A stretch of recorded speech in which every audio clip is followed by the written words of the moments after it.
Are we living in an expectation economy where the cost of convenience is more expensive than we realize? And what happens when customer expectations outpace retailer reality? Hello, I'm Sambi, and this is Handle with Care, a podcast by GFS, where through every episode, we'll dig into the stories, strategies, and shifts driving retail forward. Because behind every parcel and every promise, there's something precious at stake. Today, we are talking about the economics of expectations. What's shaping retail profits? And what's driving loyalty? To help us unpack that, I'm joined by someone who lives and breathes retail data and insights. Our guest today is Richard Lim, CEO of Retail Economics, a leading independent UK consultancy for retail insight and economic analysis. Richard and his team decode data to reveal how consumers are thinking, spending, and adapting, and what that means for the future of retail. You've probably seen Richard's commentary across the BBC, Sky News, the Financial Times. The list could go on for the rest of this podcast, and I'm not exaggerating. Richard, I am so thrilled to have you on Handle with Care today. Sambi, thank you so much for inviting me. Delighted to be here. So, without further ado, let's start by zooming out a little to set the scene. The last couple of years have been quite a ride for retail. Inflation, shifting priorities, the rise of the need it now consumer. So if we look at retail through an economic lens, what's changed most about consumer expectations in the last 2 years? I mean, the reality is that consumer expectations just keep on getting higher and higher. But actually, I think that at the core of this, there's quite a wide disparity in consumer expectations depending on many factors, but a lot of it depending on the customer journey and the growing complexity of the customer journey. So if I think about the way that I would shop in my teens, in a kind of early 1990s, then it was very simple, it was very linear, it was very much based around the store. And so for many generations, my mum's generations as an example, that customer journey hasn't really changed at all. But the generation, the Gen Z generation and the Gen Alpha generation that's quickly following behind them, that customer journey has completely changed. And so even so for Gen Z, for example, they discover more on social commerce than any other channel. And that's a big difference between older generations who typically still use search as the primary method of being able to find something. But for Gen Zs, typically they are using social commerce, whether that's TikTok or Instagram, whatever kind of social platform it might be. But then it's the customer journey that then happens afterwards. They will bounce unconsciously between those different channels, physical and digital channels, on that path to purchase, being inspired in different ways, researching in different ways, maybe using Gen AI as part of that beginning part of the journey. They want an omni-channel experience. They want to be able to return things frictionlessly. They are, a kind of many of them are kind of fit into that serial returner cohort where they will deliberately over-order things with the intention of returning things, but they want to do it in a seamless way. But for every single part of the customer journey, and for every channel or every device or whatever it might be, their expectations are typically much higher than older consumers. So I don't think that's really changed, and if anything, that's become more intense. Their expectations of a consistent and cohesive journey across all of those different touch points has increased. And then behind that, we've got this more difficult economic environment that is around rising costs and the cost of living crisis. And for many people, that's refocused their priorities on value. And so for retailers to get that value proposition clearly across to consumers in that context of rising inflation and squeezed disposable incomes, their expectation across that kind of much more complex digital landscape is also through the lens of providing a much more value-centric proposition as well. Yeah, I think that's such a valid point, because it seems like as the economy gets more uncertain, the more certain customers are across generations about what they want their experience to be. So, keeping that in mind, are we seeing an unreasonably wide gap between what customers want and what's actually sustainable for retailers to deliver in terms of a promise? I mean, there's definitely always a bit of a gap between consumers' expectations of what they want from retailers and then retailers facing into the commercial reality of the service that they can provide. I think a really good example of this is probably around returns. And so if you ask consumers what they want in terms of returns, they want it free, they want it frictionless, they want to be able to return things across multiple different returns options. Guilty as charged. But the real Sorry, that's part that's part of your returns expectations, is it, Sambi? Yeah, yeah, Yeah, no, exactly. So yeah, what consumers want doesn't always match up to the reality of what retailers can offer from a commercial perspective. And I think returns over the last couple of years at least, we've seen many more retailers charging for returns, adding a bit more friction into that returns process in order to try to manage the cost of returns more effectively. So there's always that kind of friction between what consumers want, what retailers can offer, and in the environment of squeezed profit margins, I think that kind of disparity has grown.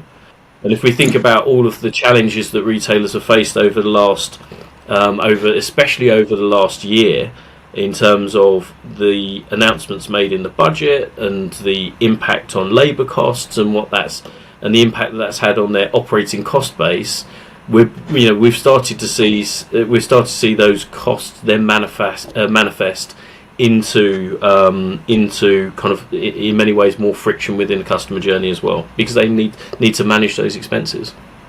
yeah. I mean, if we go into a little more detail about the cost of convenience, retailers, like you said, are absorbing some chunks of the cost, and also they're bringing more friction into processes like returns. One, to stay afloat, and two, to just stay competitive. So there's that balancing act. What do you see as the real economic trade-offs of this expectation economy, where convenience is being used like a currency for retailers' brands?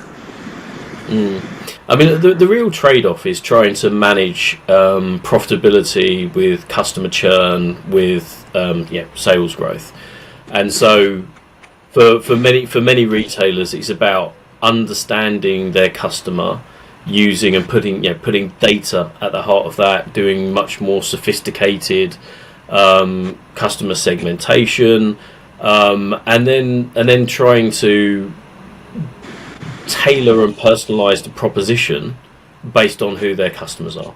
So one of the things that I talk to our clients about and talk to other retailers about in the industry is, of course, around that personalization point, but also looking through the lens of profitability much more. So how can we not only segment our customers through the different kind of data points that we have, and that might be around kind of demographic data points or purchasing behavior data points, but very much through the lens of profitability as well. So how can we segment our customers through profitability?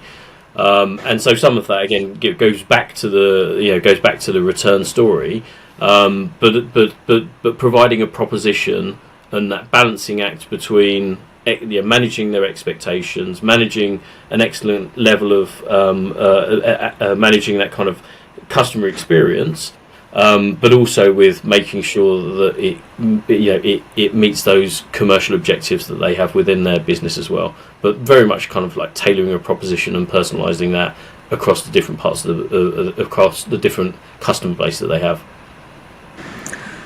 In a way, seeing that, yes, there is that cost that retailers are trying to absorb, they're trying to balance and manage expectations.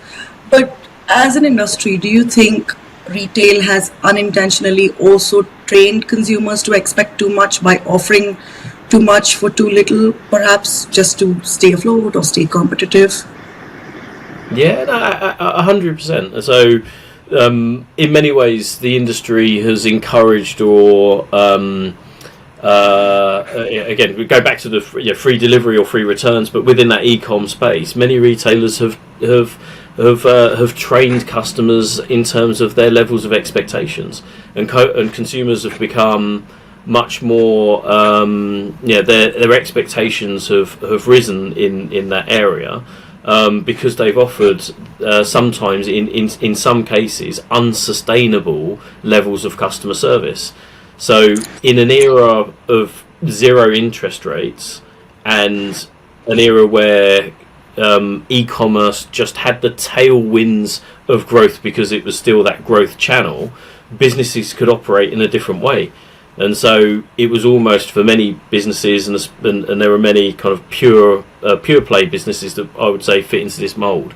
It was growth at all costs, and so that growth at all costs was around free deliveries, free returns, not necessarily really focusing on profitability or segmenting customers by profitability. And that growth at all costs had consequences later down the line. And I think the later down the line part was when interest rates were rising. It was a different cost environment for retailers, and there are many businesses, pure online businesses, that have had to focus so much more on profitability at the sacrifice of growing top line sales. And we've seen that kind of re-engineering of the cost base over the last few years, especially within the pure play part of the market. You've given me a good segue into my next question, which is talking about customer loyalty, because that's shifting too. We're seeing evidence, even through data that Retail Economics has shared across consumer research over the years. We're seeing evidence that customers are more loyal to brands that deliver reliably to the doorstep or to a parcel shop. Do you think delivery has quietly become the new loyalty program? Mm-hmm. I mean, it's certainly a hugely important element within the loyalty landscape. And as you said, Sambi, a lot of the research that we've done together over in previous years has really shown that offering an excellent delivery service builds loyalty, builds repeat business, increases the frequency of transactions, and that trust element can increase the average transaction value. All of that into an equation of how do you build better lifetime value across your customer base as well. So that certainly has been the case, and delivery plays a really, really important role in that. And then there are different elements of delivery, whether that is offering premium delivery services. So the range of different options has been one of the most important factors.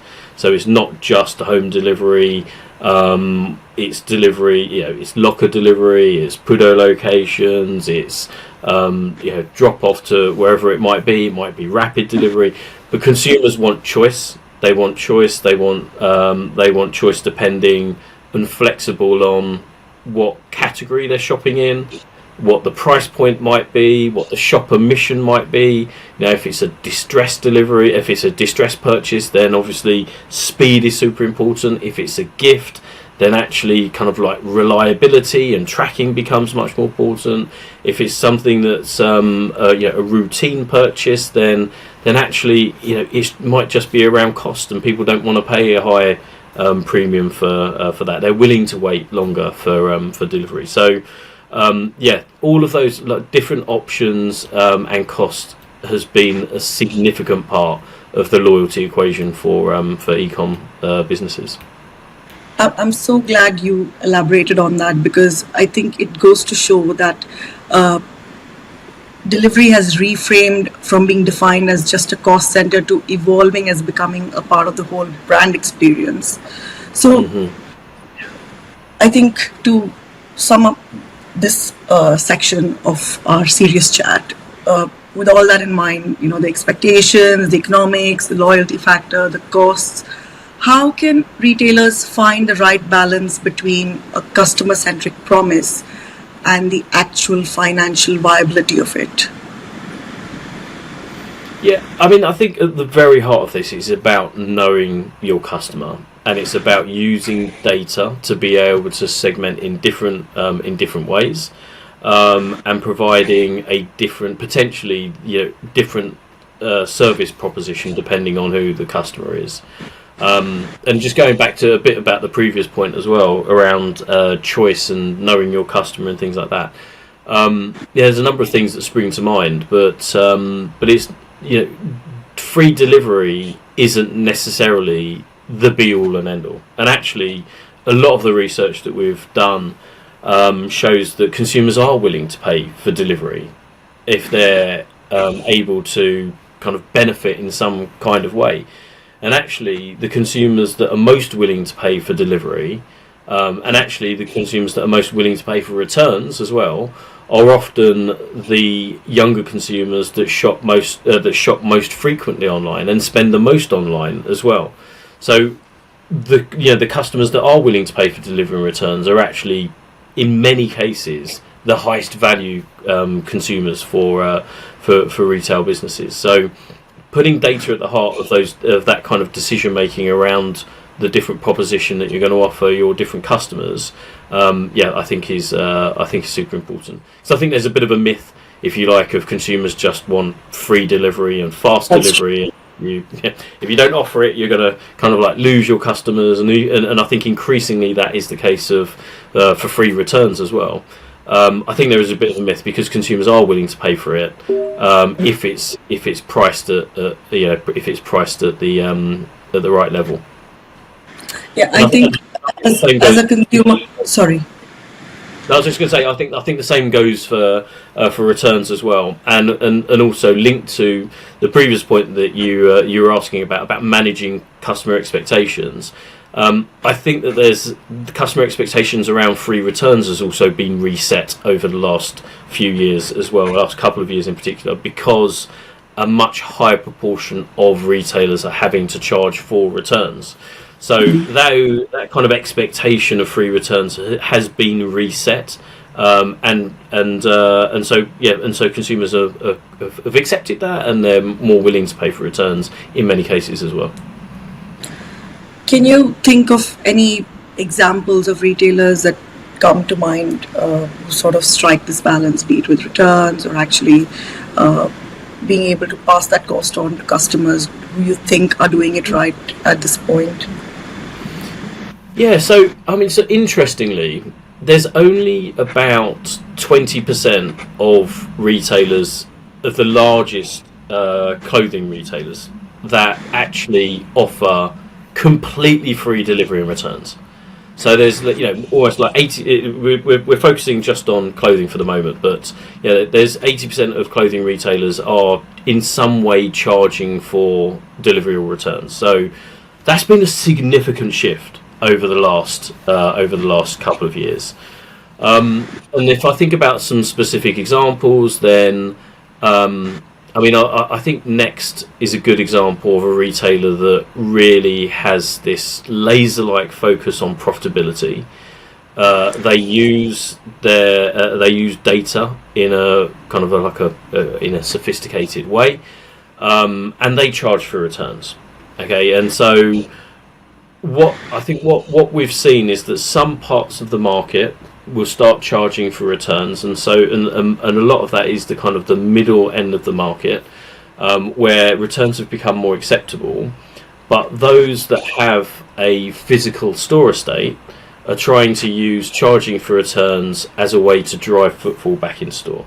So using different returns fees depending on the returns channel. So if you want to put it in the post and send it back, you're going to get charged for that. If you want to bring it back into store, you can have free returns. But obviously, if you can drive people back into store, the return can turn into an exchange if it's something to do with size or colour or whatever it might be. But then it's also promoting or encouraging impulse purchase as well. And then, of course, it's cheaper for retailers. In most cases, cheaper for retailers to get returns back into the supply chain via a store route. But then, if you look at other parts of the market, like luxury, then they are charging for most of the luxury part of the market. They're charging for returns, and they're actually usually charging the highest for returns. But a lot of that's because of the price point of the product, and the returns service needs to be a premium return service, which is typically of higher cost to the retailer, so they need to charge for returns.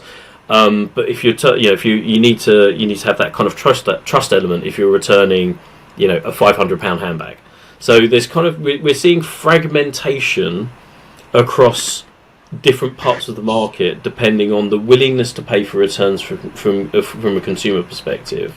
Whether or not there's a physical element to the proposition. So do they have stores? Does a retailer have a kind of a proper multi-channel, omni-channel operation?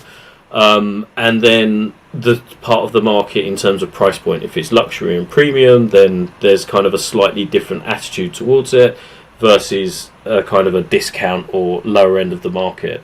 And then, importantly, who your core customer is. And so going back to, if you look at who's willing to pay for returns, then part of the core customer, if it's that kind of Gen X, typically Gen X, are a bit more price sensitive when it comes to returns, and their expectations for paying for returns is different from a typical younger consumer. So all of that in the mix means that there isn't a kind of a silver bullet for returns, a returns policy. But it's understanding the customer, understanding where you sit in the market, understanding and leveraging your store estate as an example. If you can make it work within your business model. It's that number you've given me of 20%. I'm finding that so alarming because I remember the first time we were having this conversation about retailers now introducing charges for returns, probably over 2 years ago, and to think that that number is still lurking around 20% is still alarming. But are there, any other emerging strategies or technologies that could help retailers manage that equilibrium to perhaps deliver something more effectively for themselves and for the consumer? Yeah, in terms of the technology piece, then there's again lots of things that are happening, most of which data still forms the very foundation of the tactical strategies that retailers are deploying. But the most common reason for issues around again returns is just around sizing. It's still sizing. It's just that someone's ordered something, it doesn't fit. There's no consistent sizing across different brands and different retailers, and so there is there's things within, there's technical solutions or technologically driven solutions that are helping trying to reduce that returns rate. So that could be one use of technology. I think the other one is just around whether technology like Gen AI and that shift towards AI can segment in a kind of in a more sophisticated way based on data, to be able to offer a much more personalized experience. And some of that might be around delivery, some of that might be around options and nudging people towards a particular delivery option if it's something that they like and they trust, or there's depending on location of the country and things like that.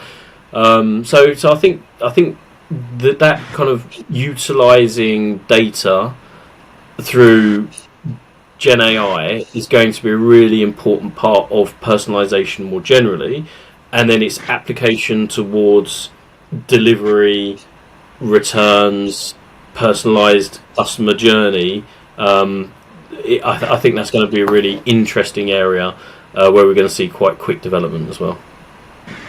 I think by the time we have our next conversation, you'll have more input to share with us. But Richard, I'm shifting gears now to have a little bit of fun. I call this section Handle with Care, the lighter side. So just a few questions I'm going to throw at you. Just tell me what you think, whatever comes to your mind. So, what's the most unexpected or unusual delivery experience you've ever had? It could be something very good, very bad.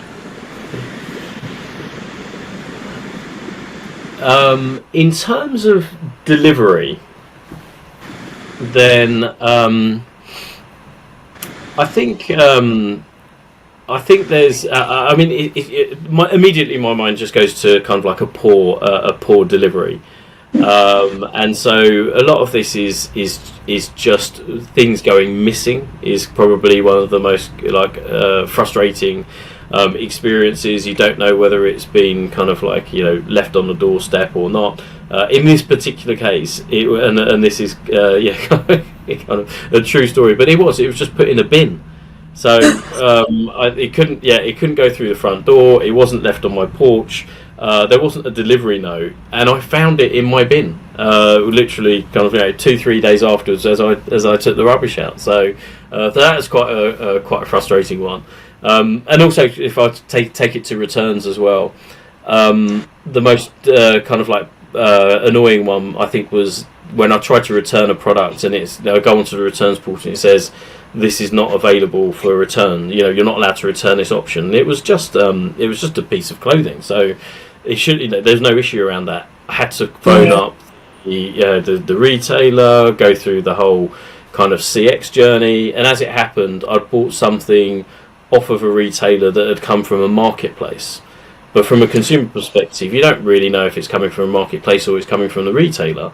And so that then led on to, the retailer almost wiped their hands of this particular product because it came from a marketplace. I then had to get on the phone. I had to call the brand that I bought it from. So it was a very, very painful process of getting a return because it was through a marketplace. So, and I think again that's given the way that the industry is heading and many more retailers turning their websites into marketplaces, from a consumer perspective, to be honest, you don't really care. You're going to a retailer, you're buying a product. If it's being supplied by a third party, it's almost like that's not my problem. I want to deal with you, and that's not the case at the moment for some retailers. Oh, that sounds frustrating.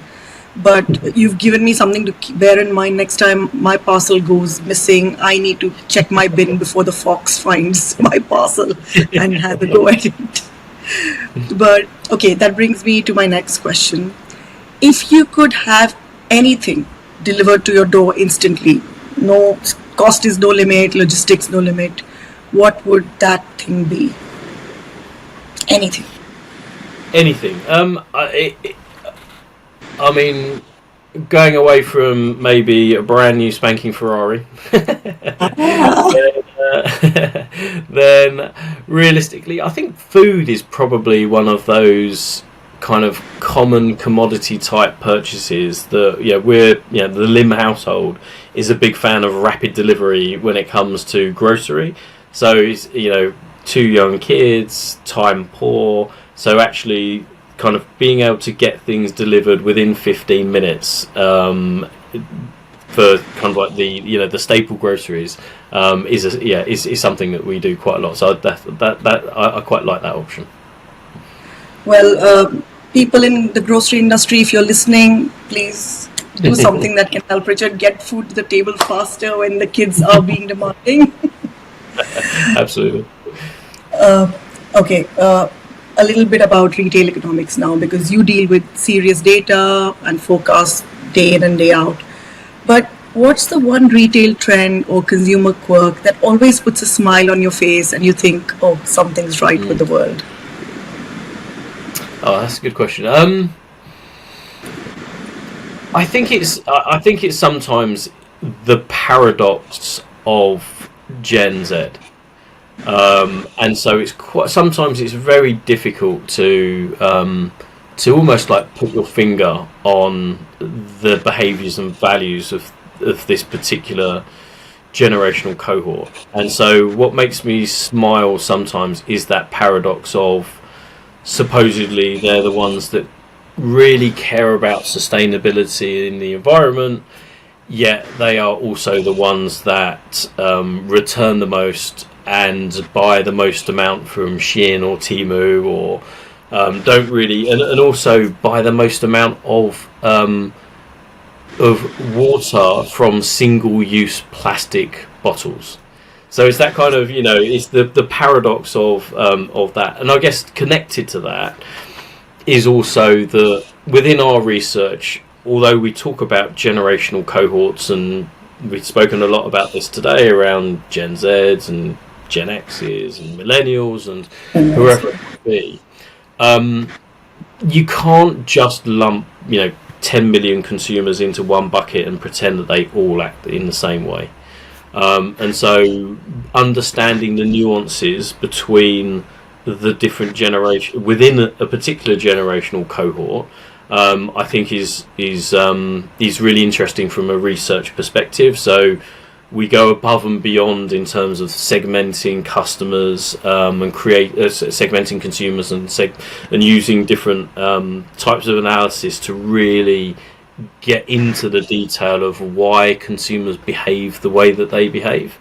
So some of the quirks that come out of going through that, whether it's about returns, whether it's about sustainability, whether it's about device use, there's like many interesting things that come out of doing that type of work.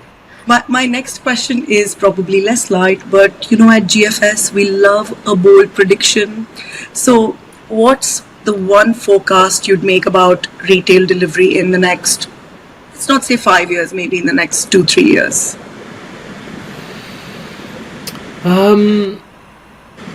About retail delivery, I think personalization is going to be like a real key thing, and so retailers using data to nudge people towards specific delivery options that suit them, that's really tailored around what they're buying. I think that's already happening now, but I think that's going to be a key shift going forwards.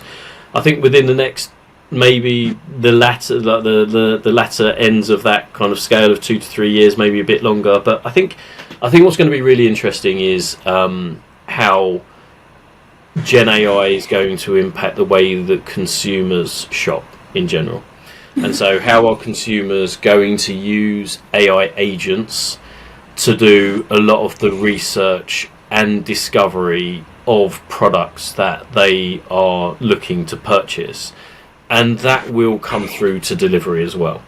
So, in my view, it's just a matter of time, and I'm not sure whether it's going to be the next 2 years, 3 years, or 10 years.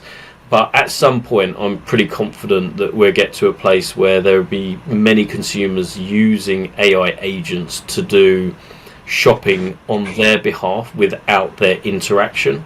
And so how that then translates to delivery is how the retailers provide a delivery option that is discoverable by an agent and also optimized for your customer, because it suddenly turns into something less emotive and something that is built around consumer preferences. And so I think that's going to be a big change, maybe not in the next 2-3 years, but certainly within within the kind of the horizon that's coming forwards. So I think when we have the next research report maybe the 10th edition or something, we'll have to factor in Gen X, millennials, Gen Z, and then the AI agents. So they also need to be factored in to see what their convenience and choices are. Yeah, no, absolutely. So, and this is already kind of a big theme, of course, within the industry. Of course. Richard, our podcast is called Handle with Care because in delivery, logistics, customer experience, there's always something precious at stake. So tell us, what's the one thing in business or in life that you would always handle with care?